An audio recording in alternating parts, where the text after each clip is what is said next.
Your financial situation is unfortunate, Mr. Walker, but experimental treatments require significant investment. The words hung in the sterile hospital corridor like a death sentence.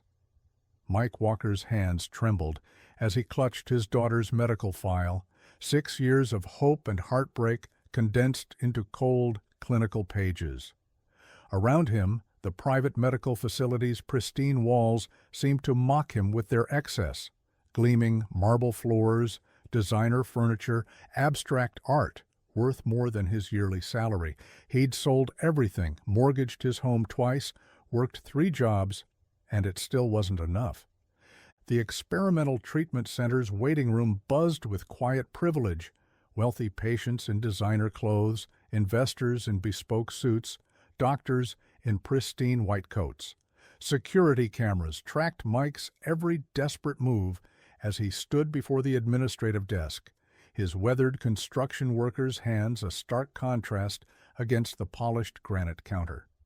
Behind him, a small group of potential investors toured the facility, their whispered conversations about profit margins and ROI floating through the air like poison.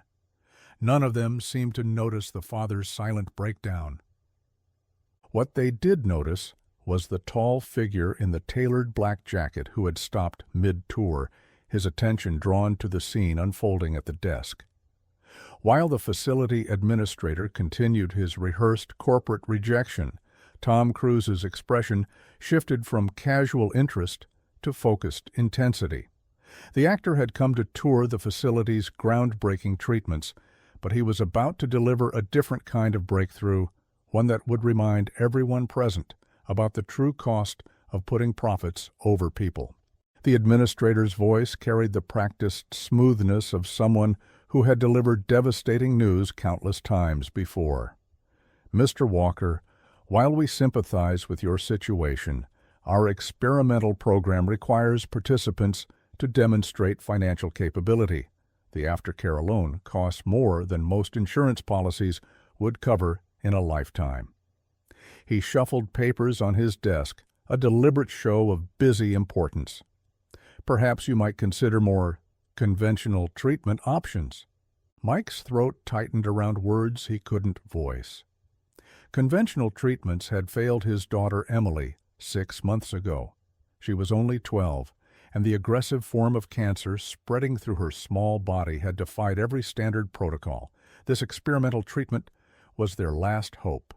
A groundbreaking immunotherapy that had shown unprecedented success rates in early trials. But with a price tag of $2 million, it might as well have been on Mars.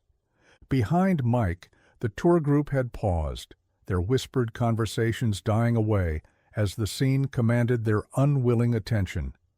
The administrator's voice took on an edge of irritation, his corporate mask slipping. "Sir, if you cannot meet the financial requirements, I'm afraid I must ask you to leave. We have other patients waiting." His hand moved toward the security call button, a subtle threat that spoke volumes about how the facility handled difficult cases. Mike's world narrowed to the medical file in his trembling hands.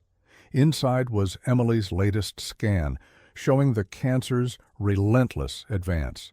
Her oncologist had given her 3 months without this treatment. 3 months of watching his bright, beautiful daughter fade away, all because he couldn't produce the kind of money these people considered pocket change.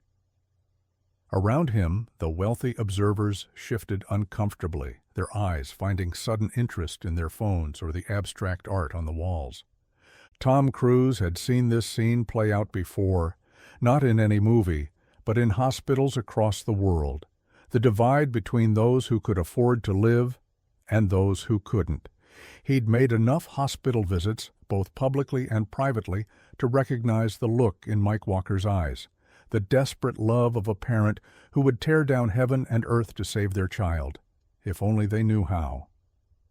The actor stepped away from the tour group, his movement drawing all eyes in the room. The administrator's expression shifted instantly from irritation to recognition, then to calculated welcome. "Mr. Cruise, I apologize for this disruption. If you'll allow me to handle this situation, we can continue with the tour of our state-of-the-art facilities." But Tom wasn't looking at the administrator. His focus remained on Mike Walker, on the medical file clutched in those weathered hands, on the story written in the depths of a father's despair. The next few moments would remind everyone present that sometimes the most powerful scenes happen off-camera, and the most important roles we play are the ones that change real lives. The administrator's fingers moved away from the security button as he rose from his chair, expensive suit rustling with the motion. "Mr. Cruz, I assure you we have strict protocols in place for a reason. Our groundbreaking treatments require significant investment to maintain their excellence." His voice carried the smooth confidence of someone used to justifying the unjustifiable to wealthy donors. "We simply cannot make exceptions, no matter how emotionally compelling the circumstances might be." Mike Walker hadn't moved, his presence becoming a stark dividing line in the pristine lobby. On one side stood the administrator and his world of marble floors and million-dollar treatments. On the other, a father in worn work boots and a faded jacket, holding his daughter's future in a manila folder. The contrast couldn't have been more cinematically perfect if 1,000 Hollywood production designers had labored to create it. Tom Cruise's steps echoed in the sudden silence as he crossed that invisible line. "Tell me about your daughter, Mr. Walker." The words cut through the corporate atmosphere like a blade through silk. Not a request for medical statistics or financial statements, but for the story of a child, a human being, not a number on a spreadsheet or a potential liability. The administrator's practiced smile faltered. This wasn't in any protocol handbook. Around them, phones began to emerge from pockets and purses, their cameras capturing the moment when Hollywood's biggest star chose his side in this impromptu drama. "Emily's 12, Mike's voice cracked on the numbers. "She loves space, wants to be an astronaut. Even now, in the hospital, she keeps a NASA poster above her bed." His weathered hands opened the medical file, revealing a school photo of a young girl with bright eyes and a broader smile, taken before the illness had stolen both. "She's never stopped believing she'll touch the stars someday." Tom Cruise took the photo with a gentleness usually reserved for handling priceless artifacts. In many ways, this was more valuable than any Hollywood prop he'd ever touched. "Tell me more," he encouraged, ignoring the administrator's increasingly anxious shuffling. "She's the smartest kid in her class, was, before ... Mike swallowed hard. "The regular treatment started failing 6 months ago. Her doctor said this new therapy is her best chance, maybe her only chance. I've sold everything, worked every overtime shift I could get. But $2 million. He gestured helplessly at the marble and glass surrounding them. "Might as well be asking for the moon." The administrator cleared his throat. "Mr. Cruz, while this is certainly touching, we have strict financial guidelines that ensure our program's sustainability. Perhaps we could continue our tour." His words trailed off as Tom held up a hand, never taking his eyes off the photo of Emily. "How long?" Tom's question cut through the corporate doublespeak. "How long does she have without this treatment?" 3 months. Mike's answer fell like a stone in still water. "Maybe less." Tom Cruise handed the photo back to Mike with the same care one might return a newborn to its parent. His next words carried the quiet intensity that had captivated audiences for decades. But this wasn't for the cameras now recording the scene.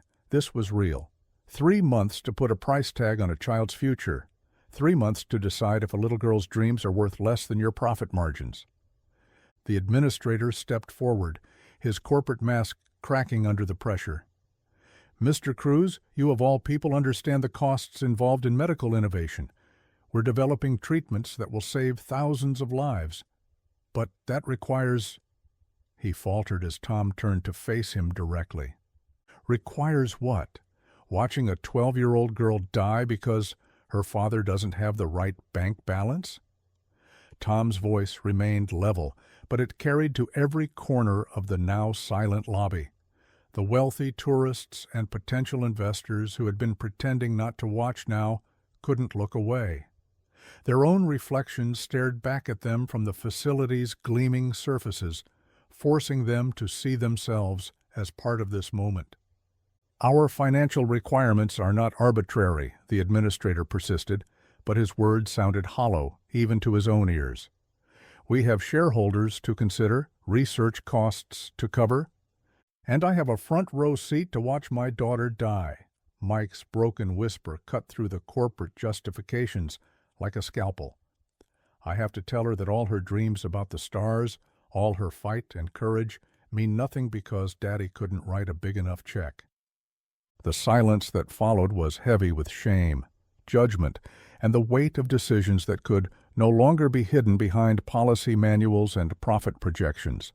Tom Cruise's hand moved to his jacket pocket, pulling out his phone with deliberate slowness. The administrator's eyes tracked the movement, recognition, and fear beginning to dawn in them. They both knew that a single social media post from Tom Cruise could shake this facility's carefully constructed world of exclusive privilege to its foundations. "Let me make sure I understand this correctly." Tom's voice carried the same intensity he brought to his most powerful scenes, but this performance was burning with authentic fury.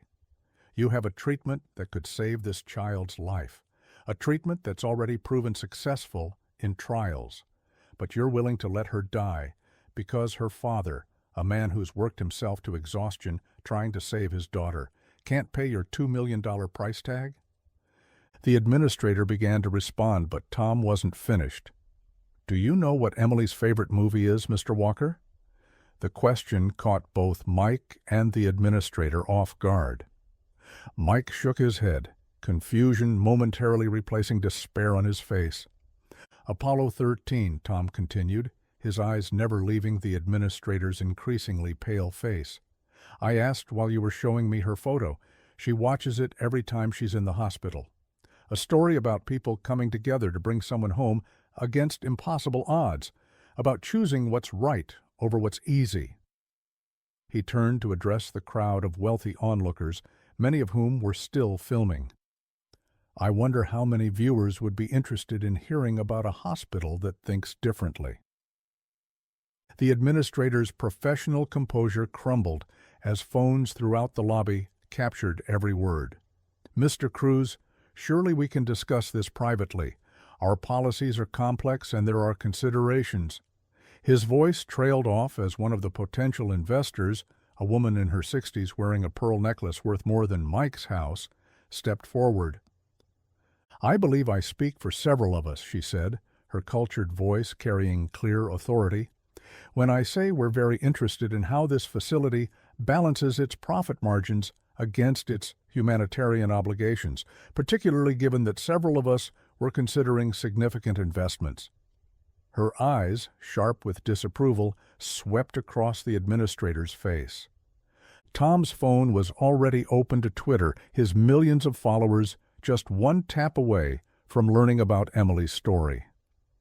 $2 million, he said, each word falling like a judge's gavel.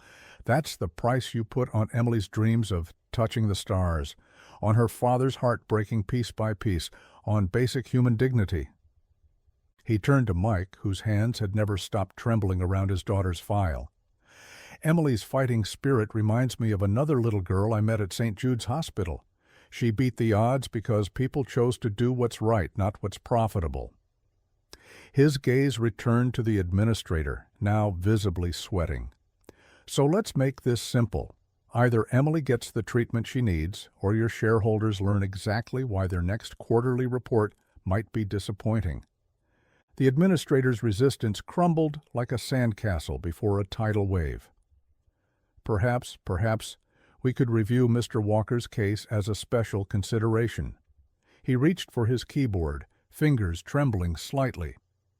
"Given the unique circumstances and—" he glanced at the investors, still recording everything, "our commitment to compassionate care." Not just Emily. Tom's voice cut through the administrator's attempt at face-saving. Every child like her, every parent standing where Mr. Walker stands. This stops being a luxury for the privileged few. He turned to the wealthy observers, many of whom were now nodding in agreement. Your breakthrough treatments mean nothing if they only save those who can afford to write seven-figure checks. The woman with the pearl necklace stepped forward again, her voice carrying the weight of decisions involving millions. I believe we could establish a foundation for cases like Emily's. She looked at her fellow investors, receiving confirming nods. With proper funding and oversight, of course, perhaps Mr. Cruz would consider being involved. Mike Walker's legs finally gave out, and he sank into one of the expensive leather chairs, Emily's file clutched to his chest. Tom's hand on his shoulder steadied him as the administrator began rapidly typing, transforming corporate policy in real time under the pressure of cameras, conscience, and the combined weight of Hollywood influence and investor scrutiny. "Call Emily," Tom said softly to Mike. "Tell her to pack that NASA poster. She's got some stars to chase." The story exploded across social media within hours. Videos of Tom Cruise confronting medical inequality went viral faster than any movie trailer he'd ever released. But the real impact wasn't measured in likes or shares. It was measured in lives. Emily Walker began her treatment the next morning, her NASA poster already brightening the walls of her private room. The woman with the pearl necklace, revealed to be the CEO of a major investment firm, made good on her promise. The newly established Reaching for Stars Foundation, launched with an initial funding of $50 million, dedicated to providing access to experimental treatments for children whose families couldn't afford them. Tom Cruise's involvement as honorary chairman ensured the foundation's visibility and accountability. The administrator, perhaps sensing which way the wind was blowing, became an unexpectedly passionate advocate for change within the medical establishment. His presentations about accessible health care and ethical treatment policies now included a framed photo of Emily Walker's first day of treatment, a reminder that sometimes the best corporate decisions come from the heart, not the spreadsheet. 3 months later, Emily Walker sat in the facility's garden, her strength slowly returning as the treatment worked its magic. The NASA poster had gained a companion, a personal video message from the International Space Station, arranged by Tom Cruise after hearing about her dream of becoming an astronaut. "Never stop reaching for the stars," the astronauts told her, broadcasting encouragement from orbit. The facility itself had transformed. The marble floors and expensive art remained, but they no longer served as barriers. New faces filled the waiting rooms, children and parents from all walks of life, their presence a testament to the power of compassion over profit. The Reaching for Stars Foundation had already approved treatment for 37 children, with hundreds more applications under review. Mike Walker still worked his construction job, but now he also served on the foundation's parent advisory board, his experience helping shape policies that ensured no other father would have to beg for their child's life. His weathered hands, once clutching a desperate last hope, now helped build bridges between the worlds of privilege and need. 1 year after that fateful day in the lobby, Tom Cruise returned to the facility, not for a tour, but for a celebration. Emily Walker's final treatment session. She stood taller now, her NASA poster covered with signatures from scientists, astronauts, and fellow young dreamers who had found hope in her story. The viral video of her father's confrontation had evolved into something larger, a movement for change in medical accessibility. Other hospitals and research facilities across the country had begun implementing similar programs, the Reaching for Stars model becoming a blueprint for compassionate care. The administrator, speaking at medical conferences, often said that revenue had actually increased after they opened their doors wider, proof that doing good and doing well weren't mutually exclusive. As Emily hugged her father, their tears now of joy rather than desperation, Tom Cruise watched from the background. In all his years of making movies, he'd never seen a better ending, or a more important one. Because this wasn't just Emily's story anymore, it had become a reminder that sometimes the most powerful special effects aren't created by Hollywood, but by simple human compassion.